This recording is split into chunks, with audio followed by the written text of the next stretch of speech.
Embryo transfer होते ही हमें ऐसा लगता है, एक कपल को ऐसा लगता है, बिकॉज इतने दिन से उनको उस चीज़ के लिए वो वेट करते रहते हैं कि वो कब माँ बने। उनको लगता है कि कब मैं अपना बीटा HCG टेस्ट या कब मैं प्रेगनेंसी टेस्ट करूँ।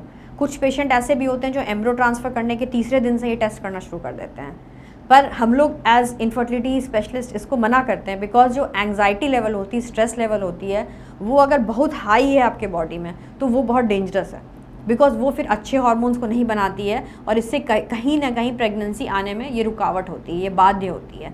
तो यूजुअली पेशेंट का अगर हम लोगों ने ब्लास्टोसिस्ट ट्रांसफ़र किया है तो उसको 10 से 12 डे के बीच में हम लोग बीटा HCG एडवाइस कर सकते हैं, बिकॉज इस वक्त हल्का हल्का बीटा HCG ग्रो करना शुरू हो जाता है। अगर आपका डे 3 या डे 2 ट्रांसफ़र है तो डे 15 से डे 17 बीटा HCG होता है एम्ब्रियो ट्रांसफ़र करने के बाद। तो ये एक वे होता है जिस तरह से हम प्रेगनेंसी टेस्ट कर सकते हैं। अगर आपके पास बीटा HCG कराने की सुविधा नहीं है, आप गाँव में हैं, पेरीफेरी में हैं, आप ट्रैवल कर रहे हैं, तो आप प्रेगनेंसी किट से अपना कर सकते हैं। अगर बीटा HCG का लेवल्स लो आएगा तो ऑब्वियसली उसमें बहुत ही हल्की लाइन आएगी। तो ये बहुत इंपॉर्टेंट है कि आप उस किट को ध्यान से देखें, बिकॉज ज़रूरी नहीं है कि गाढ़ी लाइन आए तभी प्रेगनेंसी आए। तो अगर हल्की लाइन आती है तो बहुत ज़रूरी है कि आप उस किट को थोड़ी देर के लिए रखें, उसको सुबह के मॉर्निंग सैंपल से ही करें, मॉर्निंग यूरिन से करें, ये बहुत इंपॉर्टेंट है। और उसका एक पिक्चर क्लिक करके व्हाट्सएप पे अपने डॉक्टर को ज़रूर भेजें, बिकॉज अगर आप उसको अच्छे से डेसिफर नहीं कर पाएँ, बहुत बार आपकी प्रेगनेंसी होती है जो इनिशियल स्टेज में होती है, आपने तो मेडिसिन बंद कर दी तो प्रेगनेंसी वैसे भी ख़राब हो जाएगी।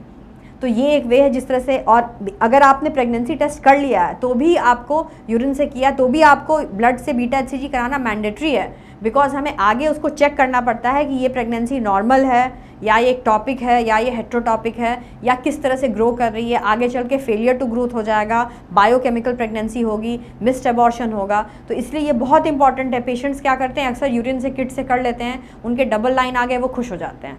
तो यहाँ पे जो आपकी IVF की जर्नी है वो नहीं ख़त्म होती है। IVF की जर्नी तभी ख़त्म होती है जब आप एक हेल्दी बच्चा अपने साथ ले जाओगे।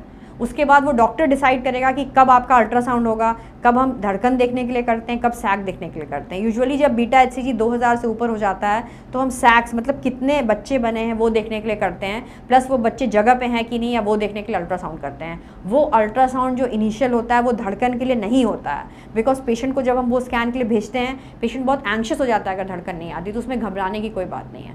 धड़कन वाला जो स्कैन होता है उसके बाद होता है। उसके बाद भी आपकी सीरियल मॉनिटरिंग होती है अल्ट्रासाउंड से, देखने के लिए जो इंटरवल ग्रोथ होता है कि बच्चा ठीक से ग्रो कर रहा है कि नहीं।